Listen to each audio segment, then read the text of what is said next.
ಓಂ ಸಾಯಿರಾಮ್. ನಮಸ್ಕಾರ ವೀಕ್ಷಕರೇ. ಹಿಂದಿನ ವರ್ಷದಲ್ಲಿ ಏನೇನಾಯಿತು ಅನ್ನೋದನ್ನ ಬರೆಯೋಣ ಅಂತ ಒಂದು ಬುಕ್ ತೊಗೊಂಡೆ, ಎಲ್ಲ ಬರೆದೆ. ಸೊ ಇಲ್ಲಿ ಹ್ಯಾಂಡ್ ರೈಟಿಂಗ್ನ ನೋಡಬೇಡಿ, ಕಂಟೆಂಟ್ನ ಮಾತ್ರ ನೋಡ್ಕೊಳ್ಳಿ. ಸೊ ಒಂದಷ್ಟು ಹೂ ಬಿಟ್ಟಿತ್ತು, ಅದನ್ನೆಲ್ಲ ನೋಡ್ಕೊಂಡು ಬಂದೆ.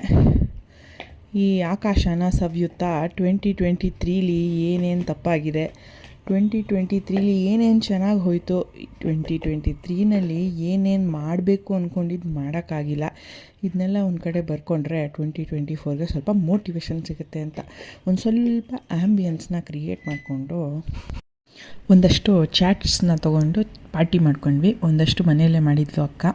ನಂದು ಬ್ಲೂ ಪಾಟ್ರಿ ನಾನು ಓಪನಿಂಗ್ ಸೆರೆಮನಿ ಮಾಡಿದೆ. ಯೂಟ್ಯೂಬೆಲ್ಲ ನೋಡಿಬಿಟ್ಟು ಶಿವಾಜಿನಗರ್ಗೆ ಹೋಗಿ ತೊಗೊಂಡು ಬಂದಿದ್ದೆ. ಸೊ ಅದನ್ನು ಇನಾಗ್ರೇಟ್ ಮಾಡಿದ್ದೀನಿ. ಆ ಡೀಟೇಲ್ಸ್ನ ಇನ್ನೊಂದು ವೀಡಿಯೋದಲ್ಲಿ ತೋರಿಸ್ತೀನಿ. ನಿಮ್ಮೆಲ್ಲರಿಗೂ ಹೊಸ ವರ್ಷದ ಹಾರ್ದಿಕ ಶುಭಾಶಯಗಳು ಅಂತ ಹೇಳ್ತಾ ಈ ವ್ಲಾಗ್ನ ಇಲ್ಲೇ ಮುಗಿಸ್ತಾ ಇದ್ದೀನಿ. ನನಗನ್ಸುತ್ತೆ ನನ್ನ ವ್ಲಾಗ್ಸ್ ನಿಮ್ಗೆ ಇಷ್ಟ ಆಗ್ತಿದೆ ಅಂತ. ಇಷ್ಟ ಆಗ್ತಿದ್ರೆ ಫಾಲೋ ಮಾಡಿ.